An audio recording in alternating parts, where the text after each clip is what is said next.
Hello and welcome to Supposedly Fun. My name is Greg and I am here today to look at the shortlist for the Women's Prize for Nonfiction 2024. This is the first year that the Women's Prize has created a nonfiction category, and I really think they justified the creation of this category when they released the Longlist. It was a very strong set of books. All of them sounded really interesting. I will have a link to the reaction video that I did to the Longlist in the description box down below if you'd like to check that out, because I'm not going to spend a whole lot of time talking about the books that did not make it onto the shortlist. So if you want to check out the books that didn't make it as we say goodbye to them as we move ahead in this process, you can learn a lot more about them down below. Like I said, it was a very strong long list. I think you could make a case for any one of the books on the long list and why it could have or should have appeared. When I did my reaction to the long list, people did point out that Cy Montgomery was not on the list, and I admit I'm not altogether surprised that she wasn't. However, I am a huge Cy Montgomery fan, and I think Of Time and Turtles would have been a great inclusion on this, but otherwise, it really is a solid list, and I don't think you can really argue with the books that made it onto the shortlist. Before we get into those books, just a note on timing, because now we have the shortlist for the Women's Prize for Nonfiction. We will be getting the shortlist for the Women's Prize for Fiction on April 24th, so you have a month. I know a lot of people were having a tough time because with a nonfiction long list and a fiction long list, there was not a very long runway to try to read both lists. So if you are soldiering through in that process, Godspeed. You have another month before we get the shortlist for the Women's Prize for Fiction. And in the meantime, we will be getting the shortlist for the International Booker Prize on April 9th. Hopefully I will have a reaction video to that. And I had asked about the Carol Shields Prize, and a lot of people wanted reactions to that. I didn't realize the shortlist for that is announced the same day as the International Booker's shortlist. So I'm going to separate those by 2 days, and then, those are sort of next steps. And I am going to be filming my Pulitzer Prize predictions video hopefully this week, and I'll have it posted next week. I am just about done with the post where I work out all of my predictions, so stay tuned for that. The Pulitzer will be announced on May 8th, but I will have my predictions hopefully next week. So that's all the buzz in other book news stuff or book awards stuff that is going on. There's a lot of book awards stuff happening right now, but that's fun. That's fun. I like that. I know a lot of people have been stressed about trying to read multiple different long lists at once. Luckily, I am not the type of person who usually does that, so I don't have to worry about it. I should also mention that I will have affiliate links to all of these books in the description box down below. Those affiliate links will take you to bookshop.org. Please, if you are going to order one, pay attention, because not all of them are available in the United States. So for some of those, it would be a pre-order link, and for some of them, the pre-order date, the release date is a ways out there. Like, I think Intervals by Marianne Brooker, which is not something that made the shortlist, is coming out in September. So just be aware of that. And if you use those affiliate links, you help me out. Otherwise, you could check in with your local independent bookstore. I'm wearing a t-shirt from Raven Bookstore in Kansas and a hoodie from Tattered Cover in Denver today. My favorite bookstore is, of course, Montana Book Company. Or you could also check out your local library, and if they don't have a copy of one of these books and it has been released, you can always request it. So keep that in mind, and let's do this.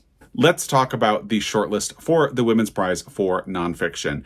The titles that made it are All That She Carried by Tia Miles, Code Dependent by Madhumita Murgia, A Flat Place by Noreen Masood, Thunderclap by Laura Cumming, Doppelganger by Naomi Klein, and How to Say Babylon by Safia Sinclair. Those are the books that made it. Let's dive in a little bit deeper on each one. The first was All That She Carried by Tia Miles. When I did my long list reaction, I was a little confused because my memory was that this book had come out earlier in the United States, and that is true. It came out like 2 years earlier in the United States, but it is eligible for this prize because it was only published in the UK during the eligibility window for this prize. Here is the quick description that they have on the Women's Prize site. In 1850s South Carolina, Rose, an enslaved woman, faced a crisis: the imminent sale of her daughter Ashley. Thinking quickly, she packed a cotton bag with a few items. Soon after, the 9-year-old girl was separated from her mother and sold. Decades later, Ashley's granddaughter, Ruth, embroidered this family history on the sack in spare, haunting language. That, in itself, is a story, but it's not the whole story. How does one uncover the lives of people who, in their day, were considered property?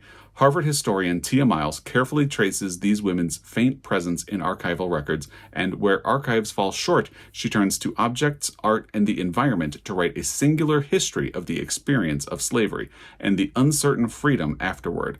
All that she carried gives us history as it was lived, a poignant story of resilience and love passed down against steep odds.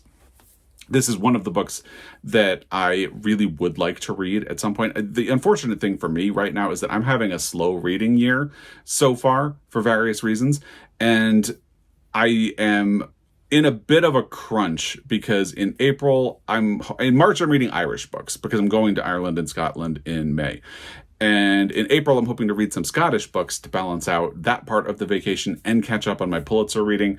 And then I'll be on vacation for most of May.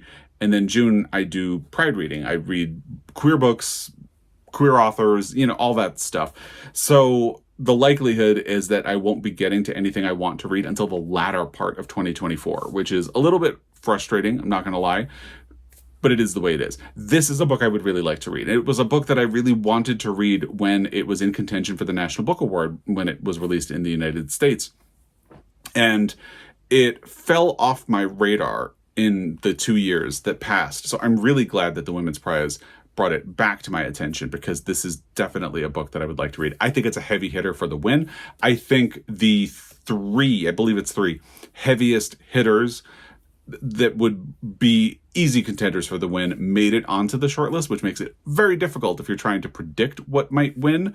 But that also makes it a little bit exciting. And it will be very interesting to see what happens when they announce the winner. I forgot to say when they will be announcing the winner of the Nonfiction Prize. Same day that they will be announcing the fiction winner, which is June 13th. They're doing both of them at the same time, which is another reason people are having a bit of a time crunch trying to read both long lists because they're staggered and yet they have the same end date. So I get it. It's a frustrating thing. I feel a little bit lucky that I'm not trying to read the long lists or the books that I want to read from the long lists on any sense of time before the prize is announced. But I think All That She Carried is an easy contender for the win and definitely a book that I would like to read.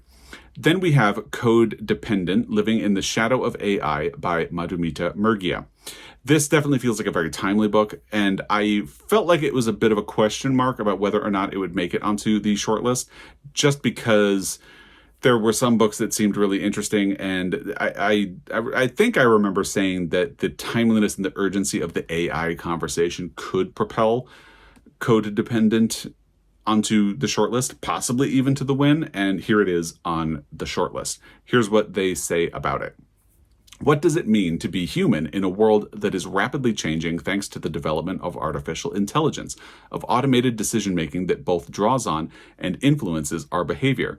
Through the voices of ordinary people in places far removed from Silicon Valley, Code Dependent explores the impact of a set of powerful, flawed, and often exploitative technologies on individuals, communities, and our wider society.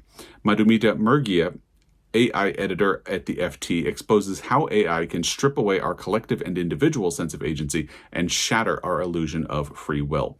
AI is already changing what it means to be human in ways large and small. In this compelling work, Murgia reveals what could happen if we fail to reclaim our humanity. It's been a huge conversation, especially over the last year, but over the last decade or so, but it just has really amplified a lot over the last year because AI technology has started seeping into everyday things that we use. Like odds are, if you have you could have programs that will help you write with AI, and odds are you have an email that will start correcting and making suggestions about how you can write an email. It's wild, and it was the focus of the writers' strike and the actors' strike that happened in Hollywood last year.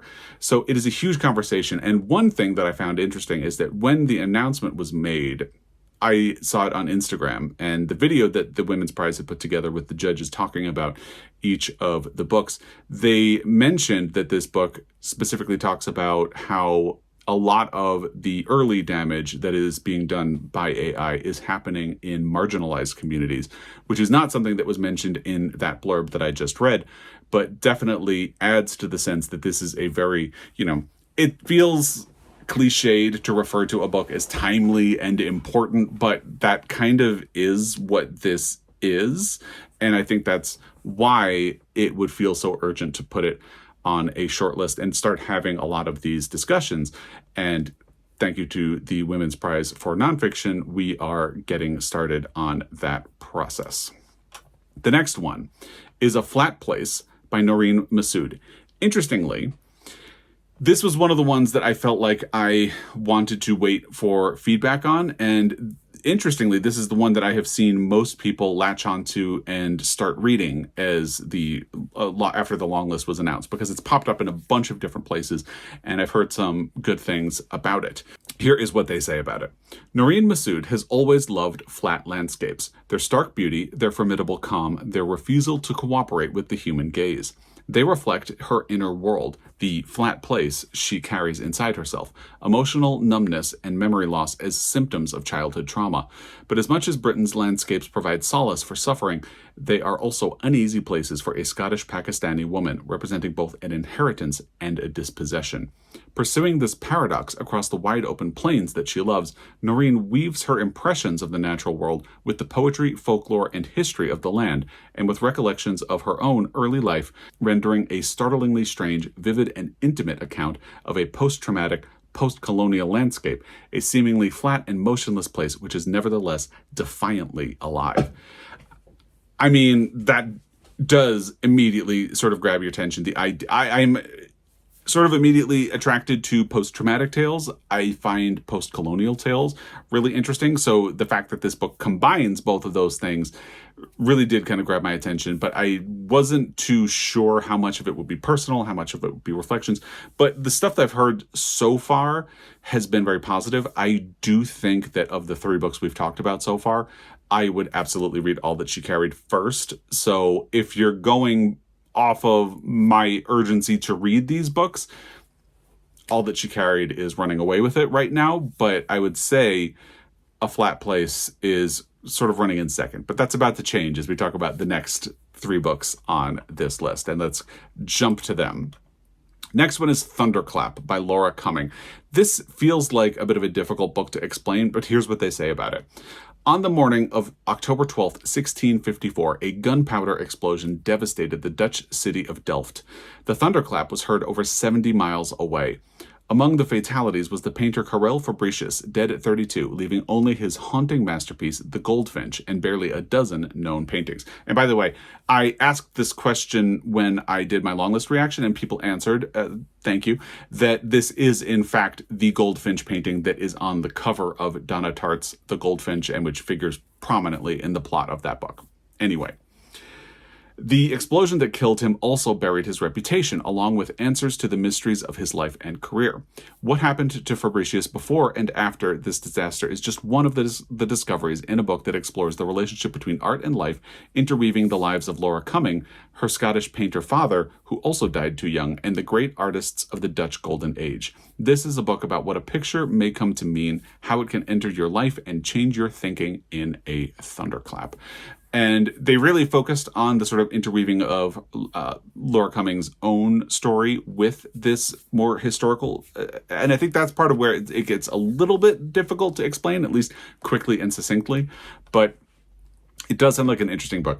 I confess, of the 4 now that we have talked about so far, this is probably the one I would be least likely to read. And I was a little bit surprised to see it make the shortlist. However, and I haven't really heard too much else about it. I haven't seen a whole lot of people read it yet. But I am willing to give it the benefit of the doubt. It does sound like a really interesting book. And by the way, I am not reviewing these books that I have not read, because people tend to get really upset when they think I'm doing that. What I am doing is gauging my own interest. I like to use book lists, long lists, short lists, best of lists as tools of discovery. And I like to look at long lists and pick out the titles that I would like to read. And that is sort of what I have been doing with the long list for nonfiction. As I said, the difficult thing is that I won't have time to really get to any of these until the latter part of 2024. it is what it is. So that's sort of where we stand with that. The next one is another, the last two are, I'd say, the other of the three heavy hitters I referred to. And honestly, I think you could make a case for any one of these three to win, but it will be interesting to see how they fare against A Flat Place and Code Dependent. I feel like in my own mind, Thunderclap is sort of dropping out of it already, but maybe I have a bit of a bias. If you've read Thunderclap, I would really like to hear what you thought of it. And I should also mention, I have been putting the American versions of the covers up here. So if you would like to have a conversation about American covers versus British covers, please do so, because there are very interesting differences between the UK cover and the American cover in a lot of instances. Anyway, the next book is Doppelganger by Naomi Klein. Now, I've heard fantastic things about this book. I am interested in reading it, but I have been a little worried that it would trip a lot of my anxiety about the current news cycle, because I'm sort of already at my threshold for anxiety about a lot of the things that are happening in the current news cycle. Now, they have a long description of this book, so let's just dive in real quick. It's not that long. When Naomi Klein discovered that a woman who shared her first name but had radically different harmful views was getting chronically mistaken for her, it seemed too ridiculous to take seriously. Then suddenly it wasn't. She started to find herself grappling with a distorted sense of reality, becoming obsessed with reading the threats on social media, the endlessly scrolling insults from the followers of her doppelganger. Why had her shadowy other gone down such an extreme path? Why was identity, all we have to meet the world, so unstable? To find out, Klein decided to follow her double into a bizarre, uncanny mirror world, one of conspiracy theories, anti-vaxxers, and demagogue hucksters, where soft-focused wellness influencers make common cause with fire-breathing far-right propagandists, all in the name of protecting the children. In doing so, she lifts the lid on our own culture during this surreal moment in history, as we turn ourselves into polished virtual brands, publicly shame our enemies, watch as deepfakes proliferate, and whole nations flip from democracy to something far more sinister. This is a book for our age and for all of us, a deadly serious dark comedy which invites us to view our reflections in the looking glass. It's for anyone who has lost hours down an internet rabbit hole, who wonders why our politics has become so fatally warped, and who wants a way out of our collective vertigo and back to fighting for what really matters. So it feels like this is an election year in the United States, and I am really stressed about this election. I had really been hoping since 2020 that it wouldn't be turning out the way that it has, and certainly that it would, if it turned out with the two competitors that we have, that it wouldn't even be competitive. But this is terrifying. Frankly speaking, it's terrifying. And that's why I feel like I'm a little worried about reading this book right now, because I feel like I am already so anxious about everything that is going on with politics in the United States and the election and what is going to happen and why is it even competitive, that it's triggering. So I don't know that I would read this book before the election, maybe after. Because, like I said, my anxiety level is already like, I'm up to my eyeballs in anxiety about the news right now. And I don't know that I can take a whole lot more. So I would like to read Doppelganger at some point. I don't think it's going to be this year, being honest. I do think this book has an extremely strong shot at winning because of everything that it talks about. And it's going to be very interesting to see which book ultimately triumphs in the end. Let's move to the final book on the shortlist, which is also one of the heavy hitters on here. I think if you are looking for a politically important book, How to Say Babylon might not weigh in as heavily as maybe All That She Carried or Doppelganger, but I have heard so many good things about this book, and I do really want to read it. It's just been caught in that trap again, where I have been reading very slowly so far this year, in part because I'm up to my eyeballs in anxiety about everything going on.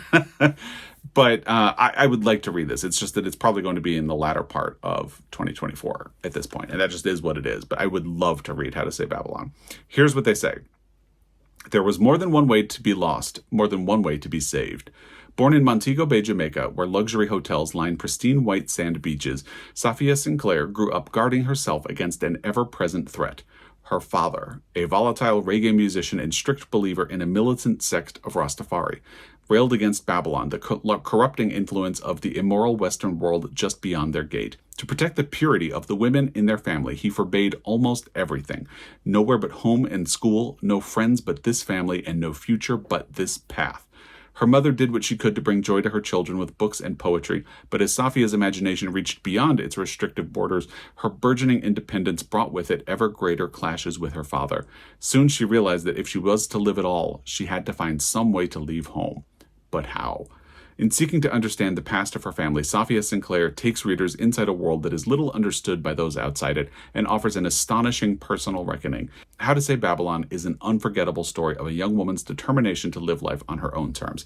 And now that I've said, if you're looking for a political book, maybe it wouldn't be this one, I'm feeling a bit ashamed because there's definitely a political component that also leans into that, the cliche of being timely and urgent, because there are a lot of women in the world who still live under restrictions and are fighting restrictions that are put on them by patriarchal societies.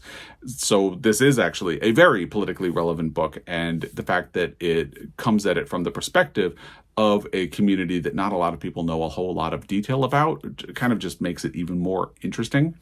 I've heard so many good things about How to Say Babylon. So my feeling, just on a quick judgment, is that the winner will be one of three books. How to Say Babylon by Safia Sinclair, Doppelganger by Naomi Klein, or All That She Carried by Tia Miles. Could easily be any one of those three. And I might guess, I don't even know how to guess, but armchair prediction from someone who hasn't actually read these books yet, but who has been monitoring conversation about them and going off of my own interest in reading them. I think maybe Doppelganger. In this election year in the United States, and I know the Women's Prize is not in the United States, but I'm willing to bet they are following everything happening here and dealing with a lot of the politics over in the UK right now. Doppelganger would be my knee-jerk prediction for what will win. But it could be any one of those three books. Again, those three being How to Say Babylon, Doppelganger, and All That She Carried. And I do think you could make a case for A Flat Place or Code Dependent.